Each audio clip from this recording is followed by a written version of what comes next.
اج آساں اپنے بھیناں بھرائیں نہ معاف کرنے. میں اپنے درس وچ ہی سورہ نساء پڑھنے ہاں کہ قطع تلقی کرنا، رشتہ داراں نال قطع تلقی کرنا.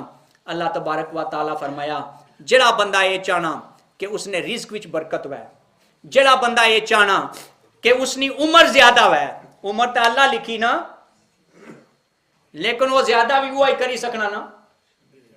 وہ کسا نہ محتاج تو نہیں، نہ پوچھنا تو نہیں نا، وہ اپنے ہر معاملے وچ با اختیار ہے.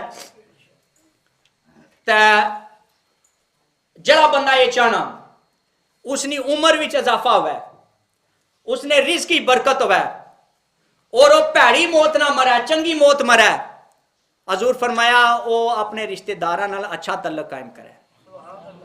ہن تساں کو نہیں لوڑ پینا جانے نہیں، میں گارنٹی نہ لاکھنا کوئی لوڑ نہیں. تساں آپ پی رہے ہو، ماں کی خدمت کرو، او جنت نہ جنت انہاں ماؤ نے قدماں وچ. پیو کی خدمت کرو، جڑا مین انٹرس ہے نا جنت نا، وہ مین دروازہ وہ تساں ابا. جدو تساں انہاں دو کی چھوڑی تا جس نے نال تھوڑے دیہڑے تساں دی دوستی ہونی اس نے نال تساں پیار ہوئی جانا، تے جس جمیا اس نے نال ہی پیار ہونا. کو تھوڑا جا سینس یوز کرو نا، ماشاءاللہ you go very fast brain, تساں دا دماغ بڑا تیز کام کرنا، اس کی چنگے پاسا پھیرو. جس ماؤ تساں کی جمیا اس نے نال تساں محبت نہیں ہونی، پیو نال محبت نہیں ہونی، تا جے 3 گرام تو کوئی اشنی اس نے نال تساں محبت ہو جانی. اے محبت نہیں، اے تساں دا نفس ہے. کدا کدا بندے آنے جی مالا روح اے گل کرنا، روح نہیں آکھنا، روح اور چیز ہے، نفس اور چیز ہے. روح ہمیشہ تساں کی نیکی نی طرف گائیڈ کرسی اور نفس ہمیشہ تساں کی برائی نی طرف گائیڈ کرسی. اللہ تبارک و تعالیٰ نی بارگاہ دعائی اللہ تعالیٰ اساں کی سمجھنے کی توفیق عطا فرمان. سارے جڑے نبی ہیں وہ مبلغ اعظم ہیں. ذرا بولو کیا کیا مبلغ اعظم اور شارع اعظم ہیں، کیونکہ حضور صلی اللہ علیہ وسلم نا ہر عمل اٹھنا بینا بولنا چلنا پھرنا وہ شریعت ہے. اس واسطے آسان کی چاہیے کہ ہم آسان حضور نبی کریم صلی اللہ علیہ وسلم نے اسوہ حسنہ پر عمل کرنا.